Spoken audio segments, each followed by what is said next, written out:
sort of changes if we so choose, and I hope most of us who are called to that do choose to make changes, because if we don't make the changes, then it's all downhill.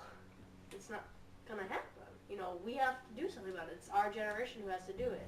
Also, making the choice for yourself to make sure that you don't, Yes.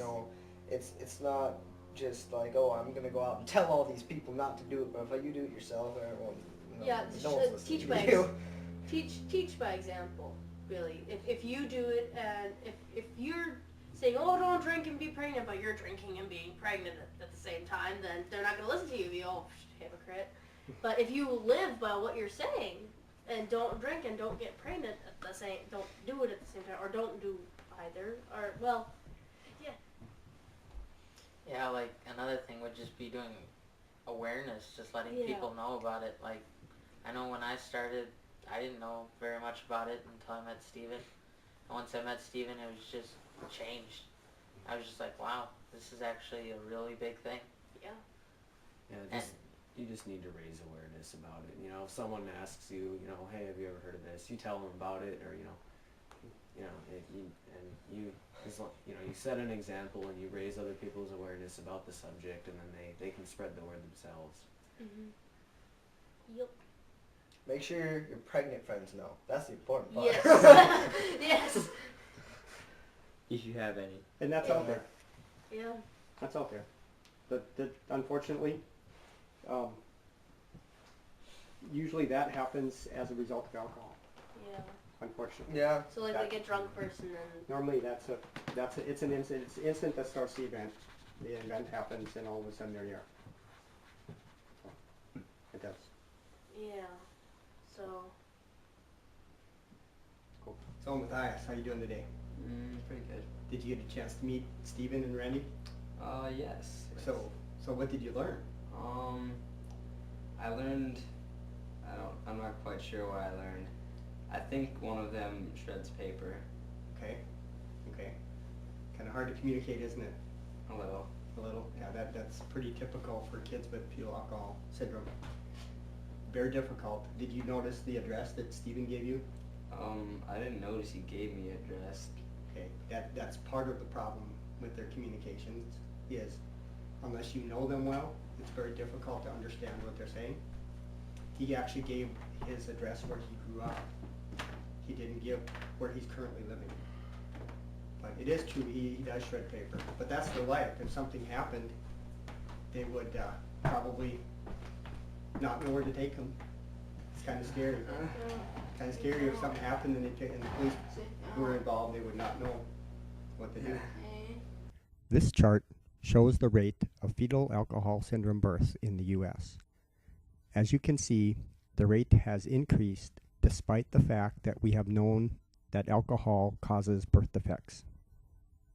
This map shows the incidence of binge drinking in the U.S. The darker colors in the upper Midwest show that the binge drinking rate is higher than 20%. The rate in North Dakota has been as high as 38%. This is significant to FAS because the longer alcohol is present, the greater the damage. The young boy, his name's Adam. He was killed, unfortunately, when he was about 21. He stepped in front of a car. He didn't know it would kill him, so it was pretty unfortunate. Gosh. So, like, is there a cure to this at all, or? No, there's no cure. All you can really do is nurture and give a good environment and take care of them health-wise. That's all you can really do. There's you can't change it. It's irreversible. Wow. So, like, does it affect life expectancy too? Does it, like? Yeah, let's go on the internet once and see what they say, because the numbers change all the time, and because they're always researching. So you go back to that National Institute of Health website, and we can find that there. Yeah, there. Go to that link right there. Okay. That's a good one right there. Okay. Okay. Yeah, it looks like it's about the same. Life expectancy is 25 years for a full FAS child. Wow. Okay. That's not very long. No. Here, look at this link right here. Okay. It says, how common is it? Yeah. Okay. So wow. Wow. Yeah, you see how It's risen a lot. it has risen a lot. The numbers have not gone down. Right.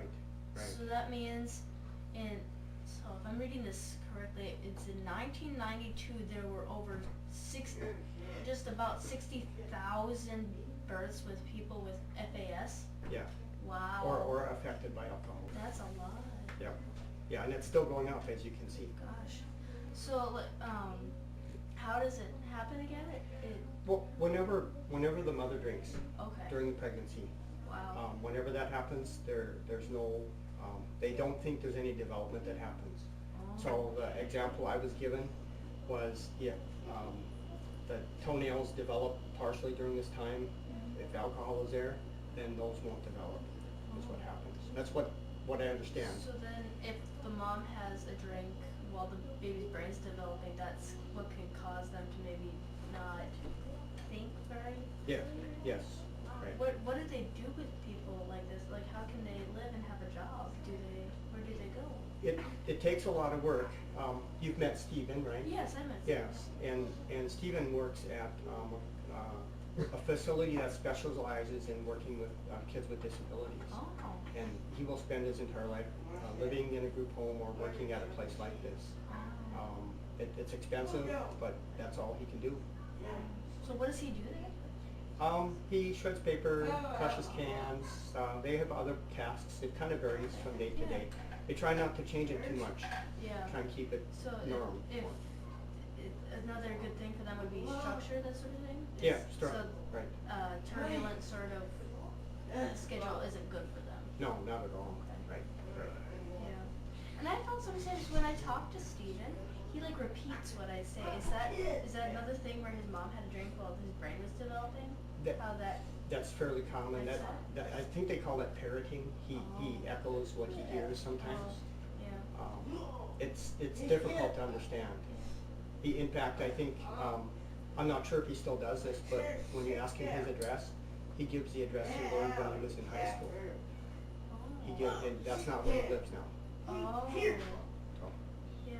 And also, one time I remember we were playing Monopoly with the guys over at the home, and Randy, it seemed like she couldn't see the colors on the game board. Is that another thing? yeah, Affecting? yeah. It's hard to tell what is affected because it's so hard to communicate Oh. with them. And there's no way of like searching down behind or anything It's like very that. difficult to do. Yeah.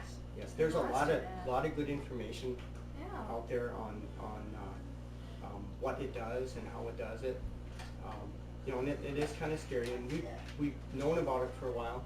Oh. Since the early '70s, it was confirmed in the lab. They actually were able to say this is the cause, Wow. but we've known for a long time. We just haven't done much about it. Yeah, it doesn't seem like they haven't had like commercials or anything like that. I don't think. It's very difficult. Every once in a while, there's a billboard. That's too bad. Well, thank you for answering my Sure. questions. You bet. Yeah, keep looking. If you have any more, just let me know. All right, thanks.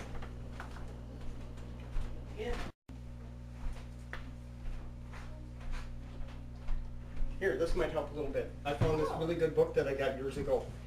Oh, okay. It's called The Broken Cord. Okay. It's about a man who adopted a young boy with fetal alcohol syndrome. Wow. And it talks about the problems they had and the things that happened throughout his life. What is the boyfriend's, husband's, father's role about drinking while either trying to get pregnant or during pregnancy? And how should they best go about achieving that role? I would say, personally, if I was in that role, I would stop drinking along with my wife. I gotta regain my thought process now.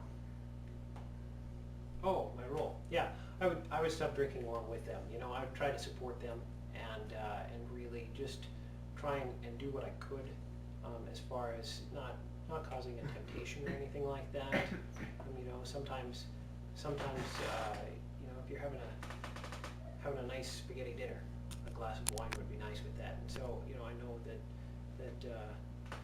My mother is at times when she's pregnant, she's wanted to have a glass of wine, and my dad will not drink during those pregnancies. So I think following his example and trying to do that, just trying to be understanding of the women in my life and supportive of them is the best thing that I can do.